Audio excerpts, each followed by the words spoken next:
Prontinho, gravação iniciada. Hoje, 1/11, nosso GED de revisão para o quiz de AV2, né? No caso, que irá compor a nota de vocês de AV2. Quiz este que valerá 3 pontos, os 7 anteriores a ele serão o do decorrer da sua extensão. Queria já dar um aviso de praxe, que aqui no caso eu estou gravando para que poderem acompanhar as formas que vocês preferirem. E para o pessoal que for, no caso, acompanhar a gravação dessa vez, eu não farei chamada, então não precisa fazer o resumo desse GED, questão. Somente esse. Já peço desculpa desde já se houver algum barulho, por conta aqui de eu estar em casa. Hoje, final de semana, tá todo mundo em casa, então pode ser que tenha algum barulho aí no decorrer da gravação. Então vamos lá, pessoal, para algumas informações importantes sobre o nosso quiz. Primeiras informações, as datas. O quiz ocorrerá na segunda-feira, a primeira chamada, dia 3/11, e a segunda chamada ocorrerá na quarta-feira, próxima aula, né? Uma aula sucessiva da outra. O quiz será composto por 15 questões, todas objetivas, não terão questões subjetivas. Dessas 15 questões, todas valerão 0,2 décimos, ou seja, você vai compor ali a cada questão que você acerta, acumulando até totalizar os seus 3 pontos, se você conseguir acertar aí todas as 15 questões. Lembrando, pessoal, o quiz não será pesquisado de nenhuma maneira. Você não vai poder usar pesca legal, não vai poder usar Vadmeco, não vai poder usar nenhum tipo de pesquisa para esse quiz. Vai ser somente o que você conhece sobre o conteúdo e o que você estudou até o determinado momento. Por onde vamos estudar? Vocês vão utilizar, como sempre, de todos os meios disponíveis de estudo, pessoal. Os slides, os GEDs, as anotações, as videoaulas, no YouTube para quem gosta de assistir videoaula, né? Questões, etc. Tudo vocês terão que utilizar. Lembrando, a revisão por si só ela não garante nenhum tipo de comprovação que você está apto para a prova, porque o nosso conteúdo é vasto, como vocês já viram aí, só nossa unidade parte 3, perdão, o E4, tem mais de 40 slides, não tem condições de compor tudo isso em uma revisão. A gente vai abordar aqui 10 questões que eu achei mais pontuais assim para poder vocês observarem, mas aí que vocês estiverem puxando de gancho, por exemplo, uma questão aqui gerou uma dúvida sobre outro ponto ligado a ela, ou não, também não ligado a ela, não tem problema. Pode levantar a mão, pode ligar o seu áudio e falar que não tem problema nenhum.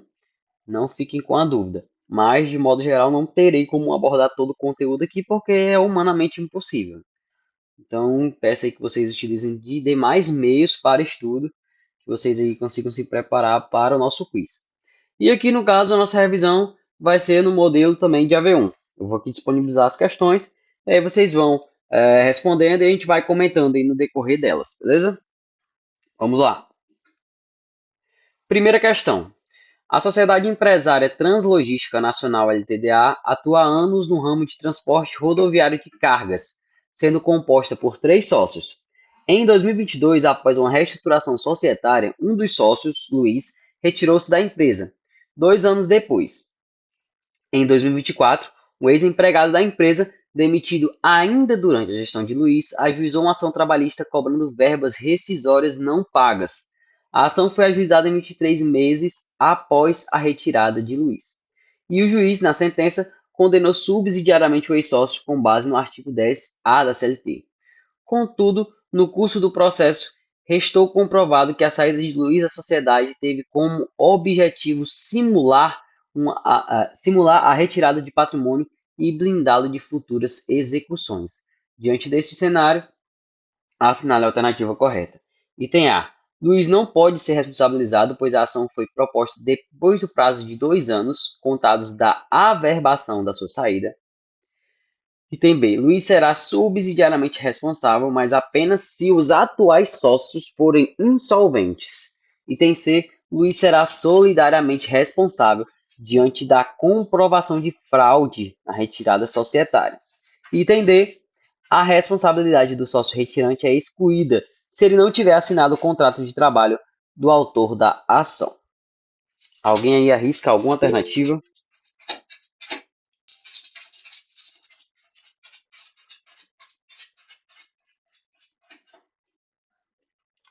Item C, a maioria aí vai em item C, item C, será solidariamente responsável.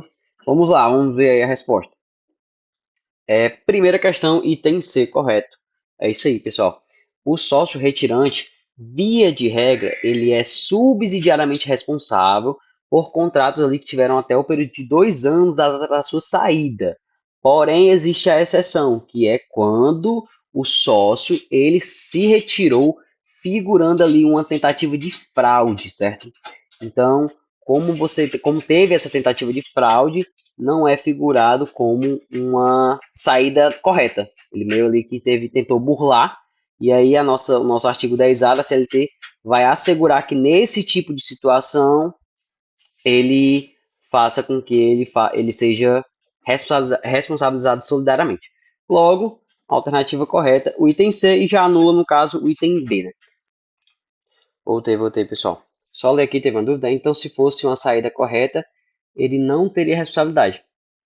Tecnicamente ele teria ainda, né? Porque a ação ela foi ajuizada após 23 meses. Então ele ainda teria um mês para poder participar, porque é após 2 anos da saída, entendeu?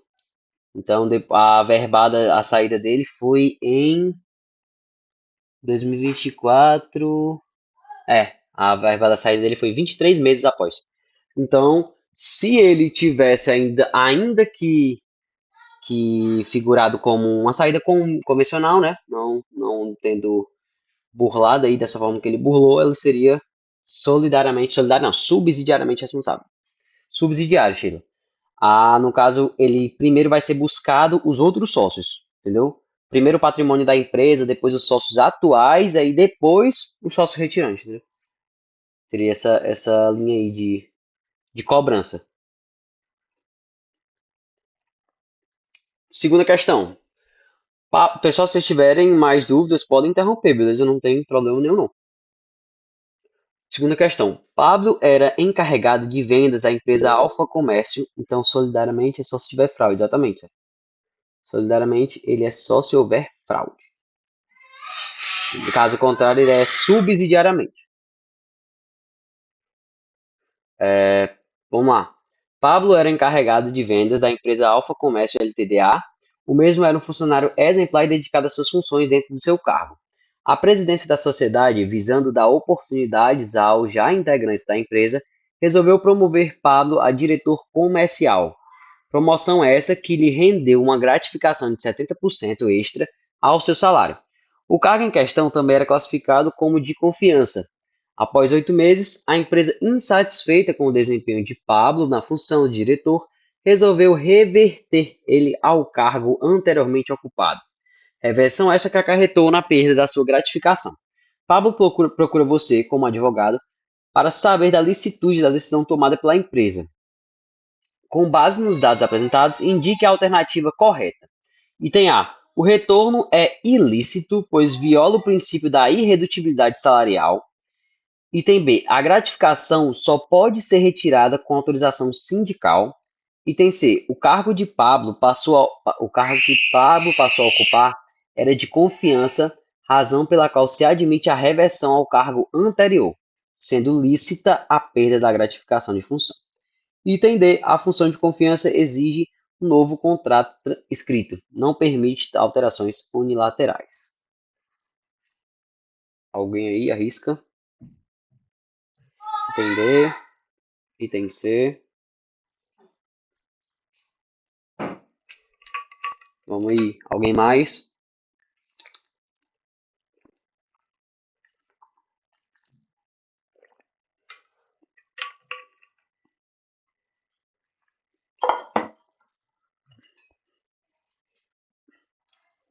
Vocês lembram que a gente estudou, que nós estudamos isso na unidade 4, 4? 4 não, 3. Foi sobre princípios.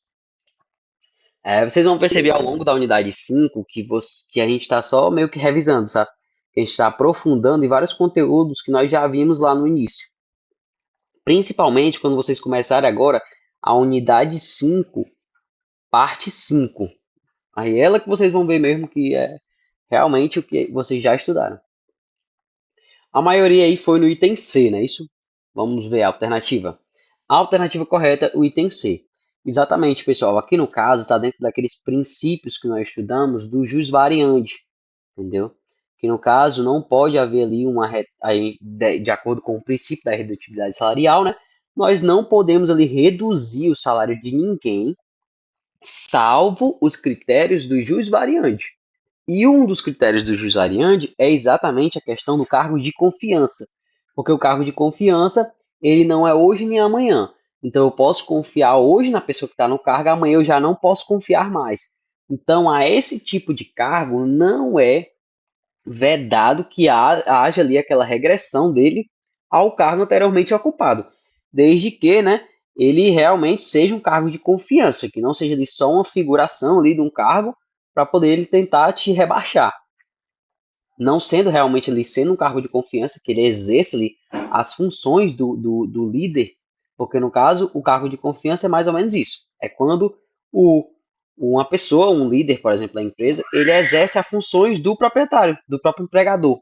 Sendo assim, ele acaba com a função de cargo de confiança, essa nomenclatura.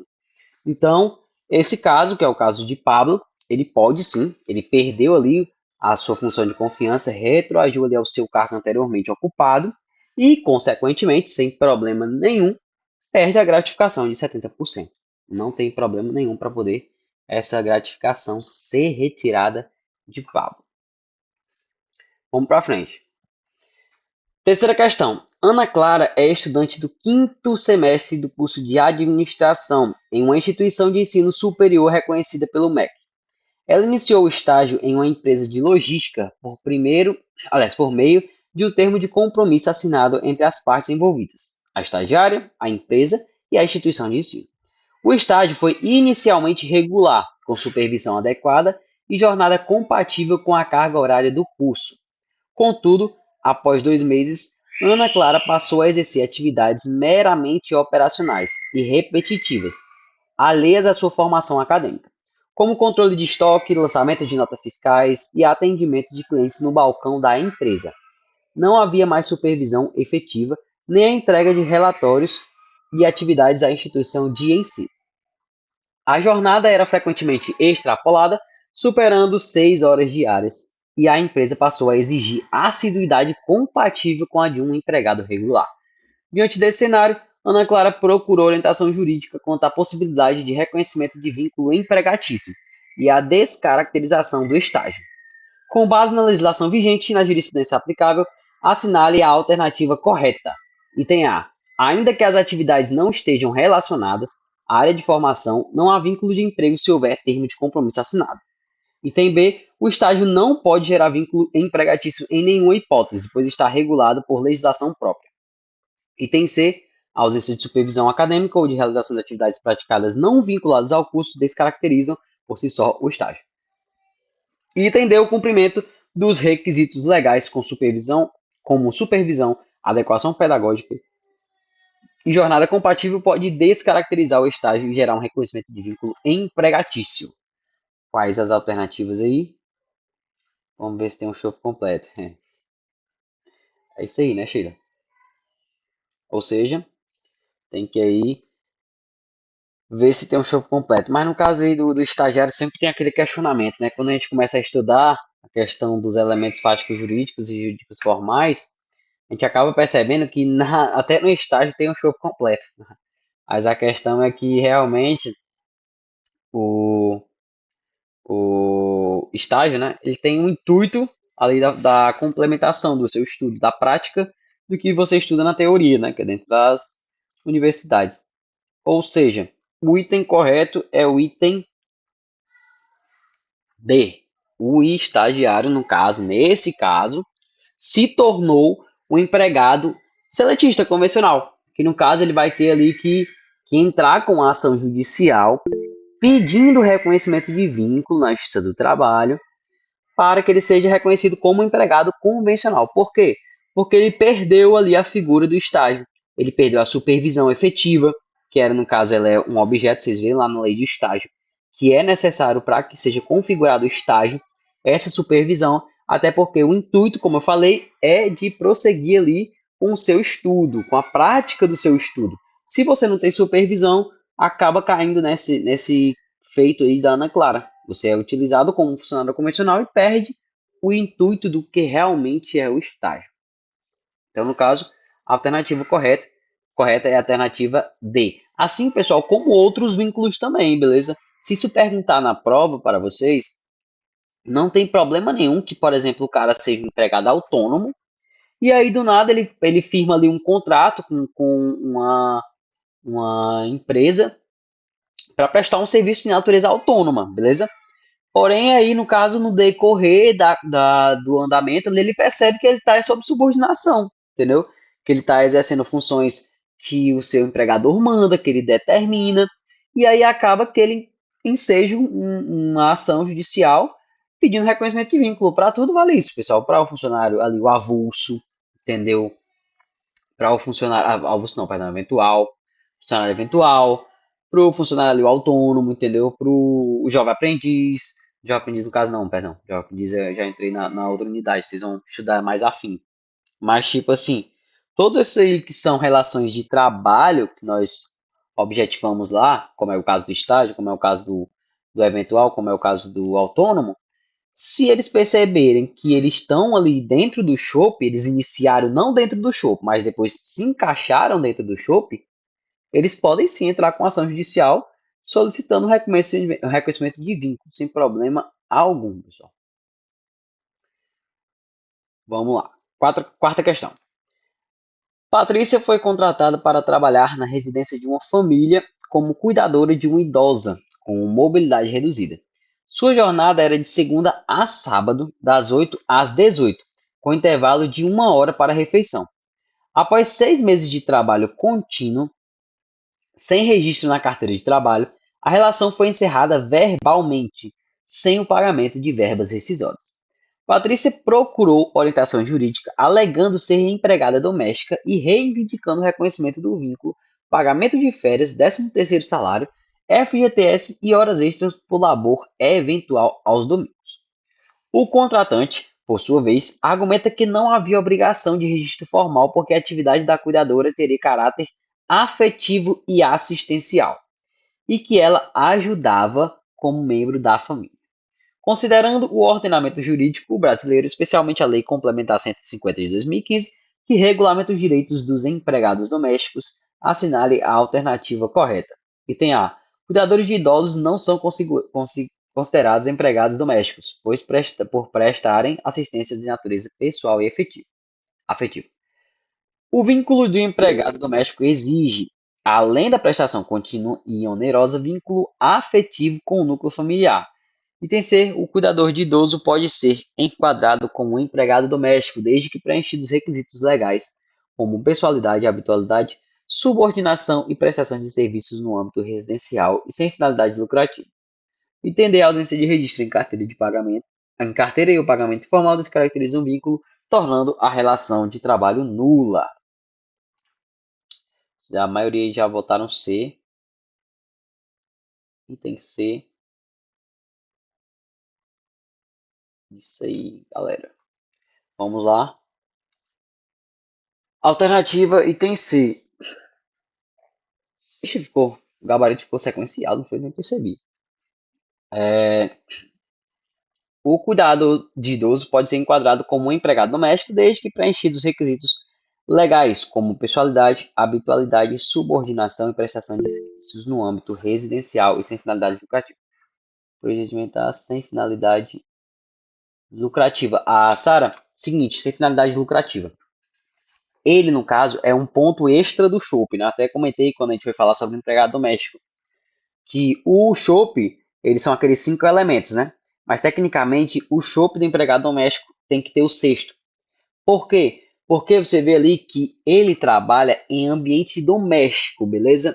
Mas não pode ter finalidade lucrativa. Por quê? Nós conhecemos ali que tem aqueles pessoal aquelas pessoas que, por exemplo, botam um supermercado ali anexo da sua casa, entendeu? Aí, no caso, tu coloca uma pessoa como caixa daquele supermercado, vamos supor, e quer que ela seja considerada empregada doméstica, mas não é, entendeu? Por quê? Porque a atividade que ela estava desempenhando ali tem finalidade lucrativa. A atividade que a empregada doméstica desempenha, ela não pode ter a finalidade lucrativa, entendeu? Ela tem que ser destinada somente ali ao ambiente residencial. Por isso que teve essa ênfase aí, porque tem alguns direitos que não são estendidos, como nós vimos lá, pela Constituição Federal, não são estendidos aos empregados domésticos, como por exemplo a questão do perdão, da participação nos lucros e resultados, por exemplo. Eles não se estendem aos empregados domésticos. A questão também é dos turnos ininterruptos de revezamento. E aí, quando ele quer tentar encaixar essa pessoa ali dentro da figura do empregado doméstico, ele pode estar querendo burlar, entendeu? Ah, ele é um funcionário aqui convencional, trabalha aqui no meu negócio aqui de venda de produtos, por exemplo. Mas eu quero ele como empregado doméstico. Aí, no caso, ele também tem os pontos negativos, né? Que no caso ele vai poder parcelar as férias da pessoa sem ela querer. Então, tipo, é uma forma aí de burlar.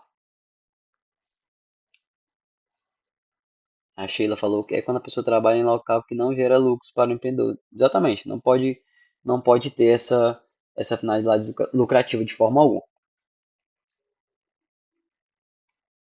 Quinta questão.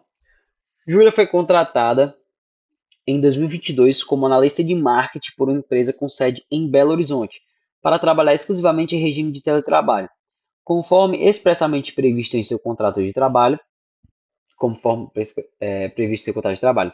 Ela reside em outra cidade e nunca compareceu presencialmente, meu Deus, à sede da empresa.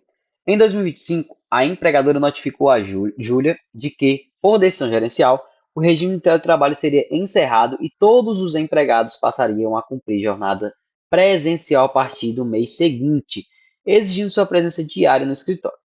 Júlia recusou-se a comparecer, alegando que o retorno ao presencial implicaria alteração unilateral de uma condição essencial do contrato. A empresa, por sua vez, defendeu a legalidade da alteração, afirmando que o poder diretivo do empregador permite essa determinação e que não há direito adquirido ao trabalho remoto. Com base na CLT e no entendimento jurisprudencial atual, assinale a alternativa correta. O empregador não pode exigir o retorno ao presencial, pois a cláusula contratual de teletrabalho confere direito adquirido à modalidade remota. Item B. O retorno ao regime presencial exige a concordância expressa do empregado, mesmo diante do poder diretivo do empregador. Item C. O empregador pode determinar o retorno ao trabalho presencial, desde que haja prévia notificação com antecedência mínima de 15 dias, conforme prevê a CLT. Item D. O teletrabalho é considerado uma condição contratual imutável e só pode ser alterado por convenção coletiva. Alguém se arrisca, galera?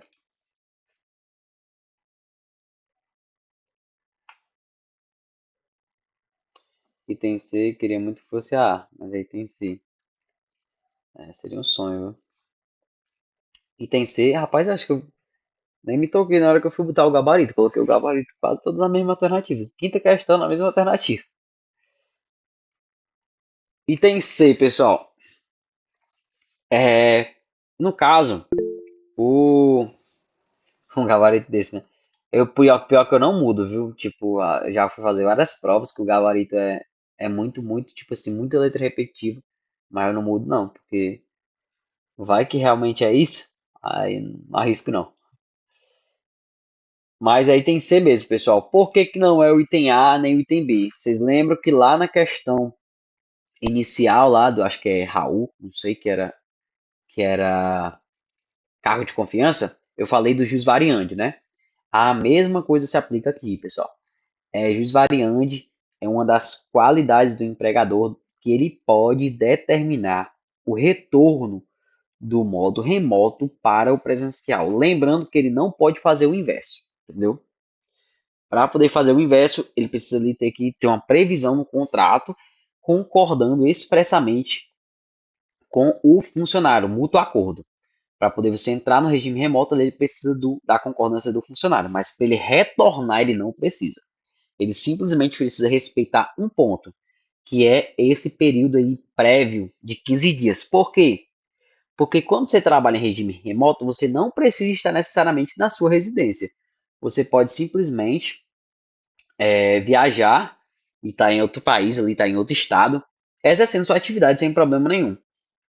Lembrando que o único ponto ali que diferencia você é o fato de você não estar na empresa. Sendo assim, como forma ali de garantir que o empregado não seja ali lesado, como por exemplo está aqui nos Estados Unidos, o teu empregador vai dizer amanhã tu tem que estar aqui para trabalhar presencialmente. É humanamente impossível, né? Então, deve ser respeitado esse período de 15 dias de antecedência.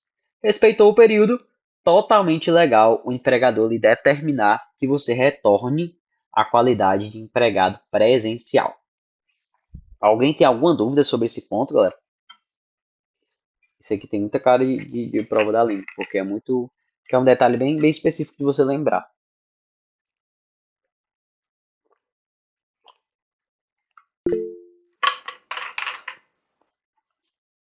Massa, Ian. Isso aí. Vamos lá. Item. Item não. Sexta questão. A terceirização é uma forma de organização produtiva em que a empresa contratante transfere a execução de determinada atividade a outra empresa especializada, que fornece a mão de obra necessária. Sobre terceirização na legislação trabalhista brasileira, assinale a alternativa correta. Item A. O trabalhador terceirizado possui vínculo com a empresa prestadora de serviços e não com a tomadora, salvo se comprovada fraude na contratação. Item B. O trabalhador terceirizado possui vínculo empregatício direto com a empresa contratante, já que é ela que beneficia-se do serviço. Item C. A terceirização é permitida apenas mediante contrato por tempo determinado e somente serviços técnicos. Item D. A terceirização é automaticamente ilícita se envolver atividades relacionadas ao atendimento ao público. Alguém aí arrisca? Questão aí sobre terceirização. Pessoal, com certeza vai ter questão de terceirização nessa prova, beleza? Não tem perigo de não ter uma questão sobre terceirização, porque ele é o ponto atual, é um questionamento que está no STF, que o Gilmar Mendes suspendeu, questão sobre terceirização. Então, é um ponto bem aí crítico para vocês saberem, viu? Não é deixando a desejar, mas não deixem de estudar sobre terceirização. Entendam bem, se tiver alguma dúvida, pode mandar mensagem para mim, mandar mensagem no grupo, porque é um ponto muito importante para vocês saberem, beleza? Item A, item A, item C. Ah, item C de novo, né? Não, dessa vez não. Dessa vez não é o item C, a galera acertou aí o item A. Por quê? Porque a terceirização, o vínculo empregativo direto é com o empregado ali da empresa tomadora de serviço, prestadora, que é a empresa que vai prestar o serviço. A empresa tomadora, ela é subsidiariamente, no caso, se você entrar ali com a ação, por exemplo, ela pode ser subsidiariamente, pode estar no polo passivo, responsável, mas diretamente não. Diretamente, o vínculo é com a empresa prestadora de serviço. Como, por exemplo, a Charlene até deve tirar como exemplo, porque ela sempre usa esse. Mas a questão de segurança da Unifor, eles são terceirizados, né? Então, no caso, eles têm um vínculo empregatício com a empresa de segurança, mas prestam serviços para a Unifor, entendeu? Então, a empresa tomadora é a Unifor, a empresa prestadora é a empresa de segurança a qual eles são ali vinculados. E a diferença, pessoal, um ponto muito importante sobre a questão do trabalho temporário e do empregado temporário, né, e da terceirização. Porque a terceirização, você tem ali o contrato pela quantidade, entendeu? Tipo assim, você diz, eu tenho que cobrir essa área aqui e eu preciso de seguranças. Aí a empresa de terceirização que vai ali redigir um contrato e dizer, o valor é tal. Ele não vai dizer você precisa de tanto segurança, ele vai dizer o valor é tal e a quantidade de seguranças, ele que vai determinar, entendeu? Ele que fez o estudo do caso ali, você só simplesmente aceita e ele ali coloca as pessoas nos lugares que ele quer, entendeu? Exatamente. ETT, empresa de trabalho temporário. Aí, no caso, a de trabalho temporário é diferente, que a de trabalho temporário você exige uma qualidade. Como, por exemplo, eu tenho aqui um professor na Unifor que ele faltou, entendeu? Que ele tá aqui de um um atestado de, vamos supor que uns 200 dias aí. Vamos supor que aconteceu alguma coisa muito, muito feia com ele aí, ele recebeu um atestado aí de 200 dias, fixamente, né? Ele pode contratar uma pessoa com especificidade, entendeu? Ele não vai determinar, ó, eu quero um professor de tal coisa. Eu quero um professor com essa qualidade, eu quero que ele ensine dessa forma, eu quero que ele utilize esse material. Entendeu? Você vai determinar ali as qualidades da pessoa que você quer. Então, quando você determinar essas especificidades, vai ser ali pela empresa de trabalho temporário, porque o trabalho temporário ele é ele é uma forma de garantir que você tenha ali mais uma especificidade sobre o ponto e não sobre o serviço de modo geral, entendeu? Você pode até exigir, tipo, eu quero aquela pessoa, entendeu? É mais bem mais específico. Ou seja, quando você quer ali uma quantidade, algo que cubra ali uma área, por exemplo, que organize ali uma quantidade de pessoas específicas, mas que não tem ali nenhuma determinação. Ó. Pode ser essa área que você determina aí quanto vocês precisam. Você já linka a terceirização. É, quando é específico, quando é algo ali que tem as vírgulas e os pontos, algo que tem determinação, aí você vai ali para o trabalho temporário, beleza? Sétima questão. O contrato de trabalho por tempo determinado é uma exceção à regra da duração indeterminada e só pode ser utilizado nas hipóteses previstas na legislação. Sobre esse tipo de contrato, assinale a alternativa correta. O contrato por tempo determinado pode ser firmado livremente pelas partes, sem necessidade de justificar o motivo da contratação. Item B. O contrato por tempo determinado só é válido quando houver previsão legal, como em contratos de experiência ou em atividades de caráter transitório. Item C. O contrato por tempo determinado garante ao empregado os mesmos direitos do contrato por tempo indeterminado, exceto o direito ao FGTS. Item D. O contrato por tempo determinado pode ser prorrogado indefinidamente, perdão, desde que o empregado mantenha salários em dia. Tárcia, item B. Alguém discorda da Tárcia?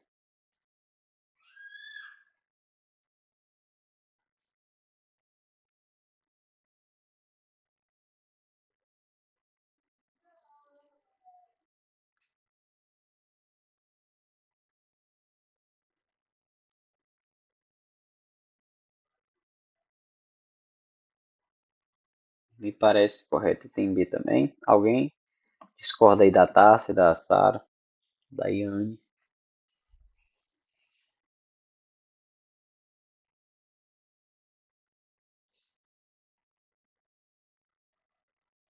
Ninguém para discordar. Não gosto da discórdia, mas pessoal.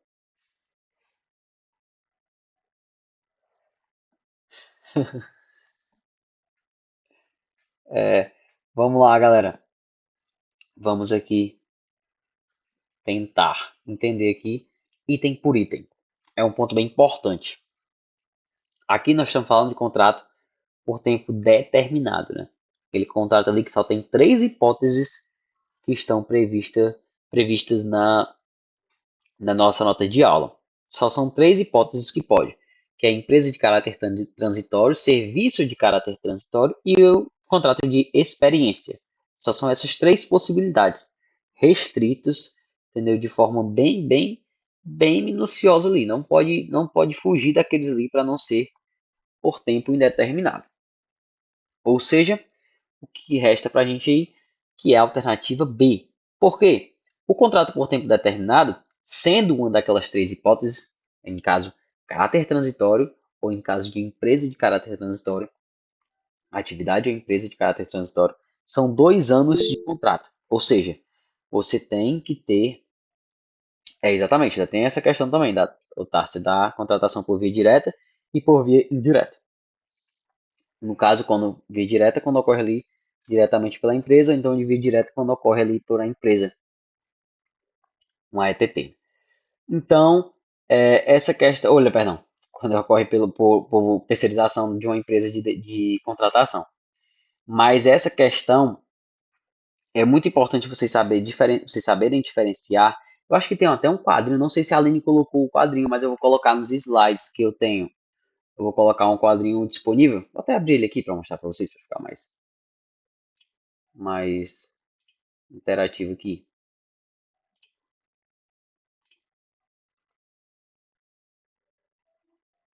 Poxa, saiu aqui do meu Canva.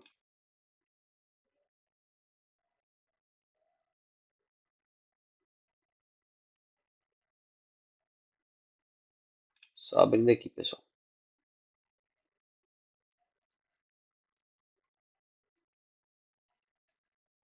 Que é um quadrinho bem interessante para vocês observarem. Porque ele, no caso, separa bem direitinho. Eu coloquei também do lado os anos que podem, o período, né, no caso, em anos que pode ser utilizado, os tipos de contrato bem certinho.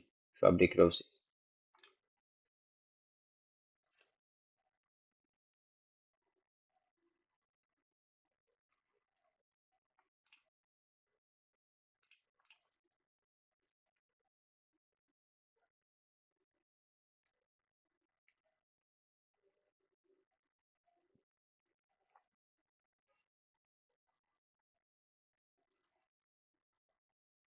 Aqui, achei.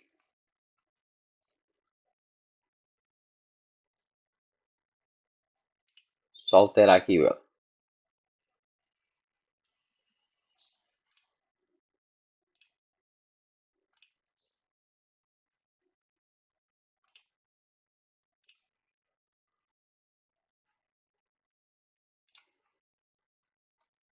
Ó, coloquei o quadrinho aí na tela. É exatamente os tipos de contratação por regime de tempo determinado. Você pode só contratar nessas seguintes hipóteses. Quando o serviço é de natureza transitória, que justifique a determinação do prazo, como exemplo do lado. Obreiro contratado para substituir provisoriamente o empregado afastado por gozo de licença. Esse contrato poderá só ter 2 anos de duração. A atividade empresarial de caráter transitório, aqui no caso é quando a atividade é transitória, como eu falei anteriormente. O de cima é quando a atividade do empregado é de caráter transitório, do empregado. E aqui no caso, no segundo ponto, é quando a atividade da empresa, a empresa é de caráter transitório, como a questão de hotéis de veraneio, atividades de venda de produção de produtos em determinada época do ano, como fogos de artifício, ovos de Páscoa e panetone. Ou seja, são de caráter ali transitório e esses contratos só poderão durar 2 anos. E aí, por fim, o contrato de experiência, que é que ele tem duração de 90 dias. Lembrando que todos esses 3 tipos de contrato precisam ter prorrogação máxima de uma vez. Se prorrogou mais de uma, vira por tempo indeterminado, automaticamente. Entendeu? Então eu tenho aqui, por exemplo, um funcionário que eu contratei ele por 1 ano e 6 meses. Aí eu vou e prorrogo por mais 4 meses. Ok, totalmente legal, tá dentro dos 2 anos ainda. Agora, se eu tenho ele aqui há 1 ano e prorrogo por mais 2, no caso das 2 opções de cima, não pode. Vai violar ali a prorrogação única que deve ocorrer nesse contrato. Assim como o de experiência também. O de experiência, no caso, é o mais comum, é o que a gente mais vê ali na realidade, e ele também é prorrogável somente uma vez. Normalmente, as empresas fazem como? Contrato 45 dias, prorroga por mais 45. E aí, quando fecha esses 90, se eles forem ficar efetivamente com o funcionário, eles transformam em por tempo indeterminado. Ou seja, é o contrato que a gente vai ver ali de maneira mais clara, que ocorre mais comumente, é o de experiência. Os demais são mais incomuns de você estar observando. Até porque normalmente o pessoal opta sempre pelo de experiência mesmo. Até porque, tipo assim, um hotel, vamos supor o caso de um hotel, o hotel, por mais que ele tenha essa qualidade de poder contratar com a duração de 2 anos, eles têm um período de pico ali que também é por volta de no máximo 3 meses. Então acaba que se eles contratarem ali por 2 anos, eles meio que ficam ali com um empregado por meio que preso, entendeu? Eles acabam optando pelo de experiência também, normalmente. Pode ali ter uma diferença, com certeza, mas normalmente eles optam pelo de experiência. Alguém tem alguma dúvida, pessoal, sobre esse ponto? Também é outro ponto bem importante da nossa unidade. Saber diferenciar ali o nosso contrato da forma que ele seja, determinado, indeterminado e por aí vai.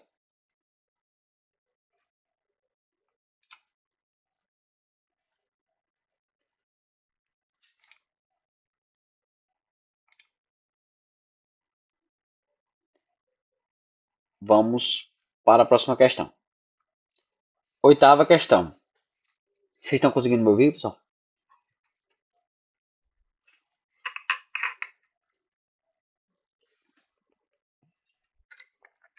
Oitava questão.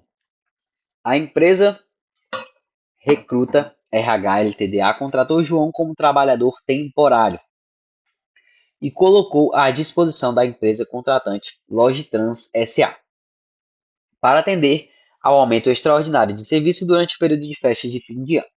O contrato foi firmado por 3 meses com possibilidade de prorrogação, considerando as disposições da Lei 6.019 de 74, que regula o trabalho temporário. Assinale a alternativa correta. O contrato de trabalho temporário pode ter duração máxima de 24 meses, independentemente do motivo. Item B. O trabalhador temporário deve ser contratado por empresa de trabalho temporário e só poderá ter necessidades transitórias de substituição de pessoal ou demanda complementar de serviços. Item C. O trabalhador temporário tem vínculo direto com a empresa tomadora de serviços durante a duração do contrato. Item D. O trabalhador temporário não garante ao o trabalho temporário não garante ao trabalhador qualquer direito equivalente ao empregado seletista, pois é uma relação meramente civil. Perdão. Aí, outro ponto também interessante nós sabemos diferenciar o que é o empregado temporário e o que é o empregado por tempo determinado. São coisas totalmente diferentes. Por quê? Eu tenho um quadrinho também lá no nossos slides. Eu vou disponibilizar todos os slides para vocês, pessoal. Mas temos um quadrinho lá também que diferencia o trabalho por tempo determinado do contrato de trabalho por contrato de trabalho temporário. Alguém se arrisca? Item B. Sara diz que é B. Tarcia diz que é B. Opção F. Ficar entre A e B. Alternativa.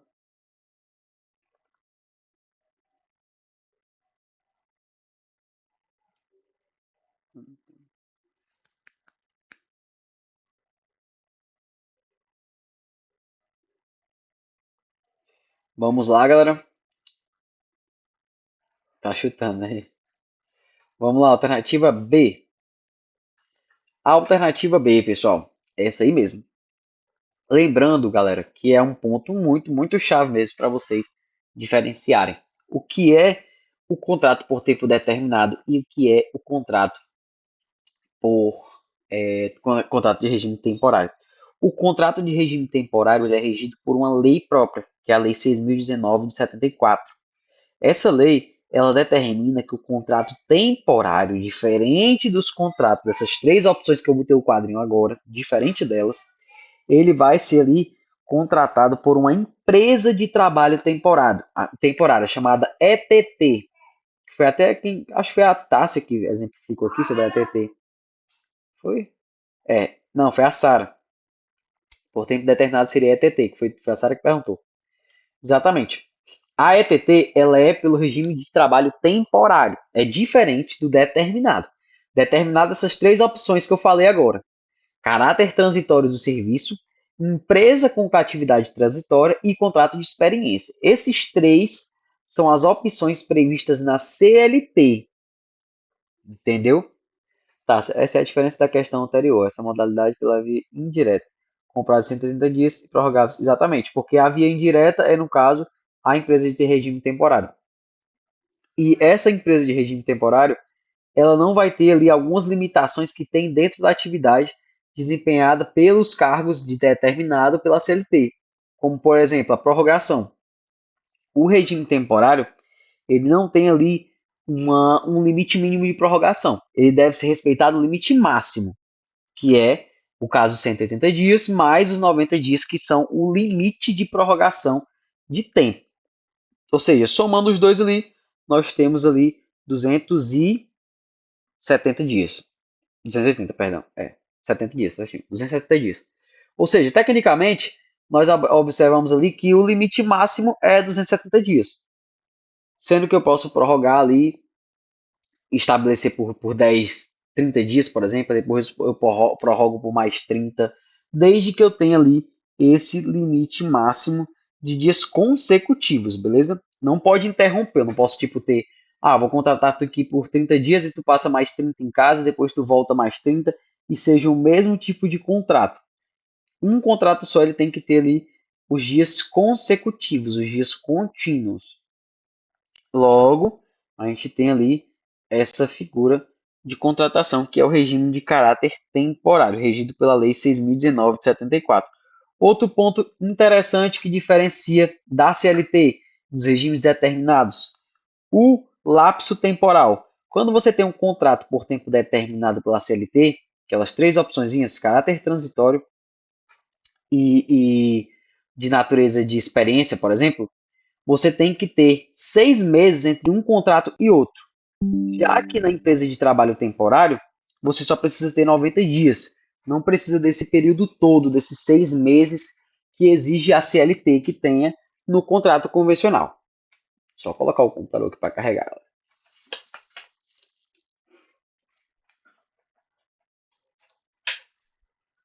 Opa, acho que a Sara. Foi Sara? Não.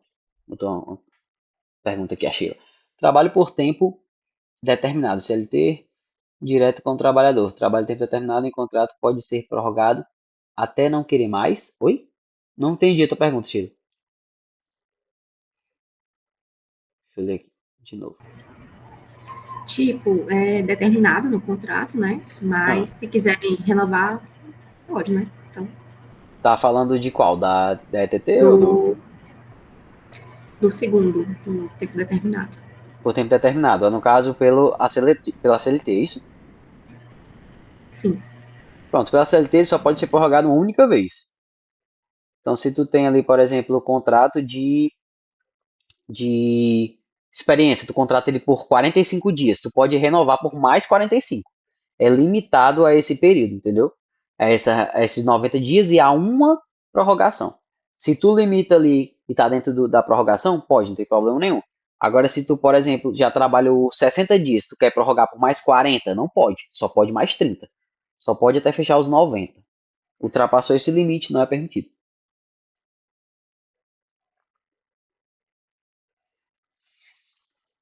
Nona questão. Durante a vigência do contrato de trabalho, podem ocorrer situações em que o empregado se afaste das suas atividades, total ou parcialmente, com diferentes efeitos jurídicos sobre o contrato. Sobre os conceitos de suspensão e interrupção do contrato de trabalho, assinale a alternativa correta. Se quiser continuar, muda para contrato indeterminado. Exatamente, automaticamente. Se ele prorrogar, por exemplo, mais de uma vez, prorrogou duas, automaticamente vira por tempo determinado. Prorrogou superior ao tempo, automaticamente vira por contrato tempo indeterminado. Não precisa que seja assinado nada, ele automaticamente vira. Ele já começa a surtir efeitos de contrato por tempo determinado. Suspensão e interrupção. Item A. Na suspensão do contrato, o empregado continua recebendo salário normalmente, mas não precisa prestar serviços, como exemplo das férias anuais. Item B. A interrupção contratual ocorre um contrato reincidido por acordo entre as partes. Item C. Na interrupção do contrato de trabalho, o empregado se afasta, mas continua recebendo salário e conta o tempo de serviço. Já na suspensão, não há prestação de serviços nem pagamentos de salário, salvo previsão em norma coletiva ou legal. Item D. Tanto na suspensão quanto na interrupção, o contrato é considerado rescindido, com pagamento de verbas proporcionais.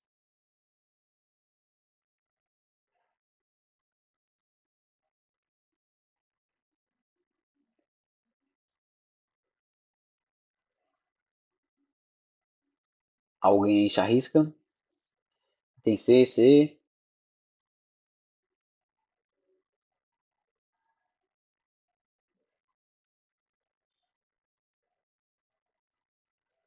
Item C.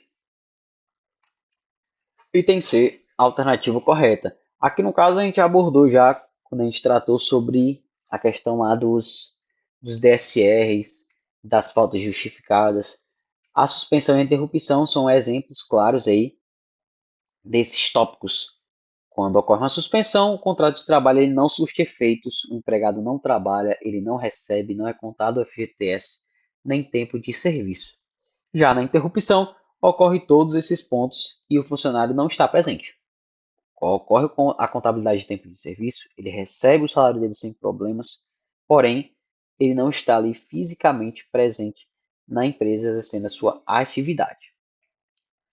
Bem tranquila essa questão, né? E por fim, a nossa última questão de hoje. Lúcia é fisioterapeuta e presta serviços regularmente em uma clínica particular. Ela comparece à clínica de segunda a sexta-feira, das 8 às 16. Atende exclusivamente os pacientes indicados pela própria clínica, utiliza o uniforme com a logomarca da empresa e recebe mensalmente uma quantia fixa por transferência bancária.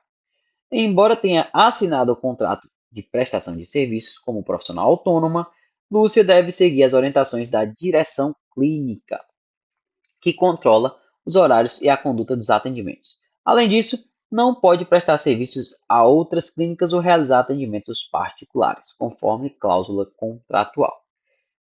Diante da situação, à luz da consolidação das leis do trabalho e dos princípios do direito do trabalho, assinale a alternativa correta.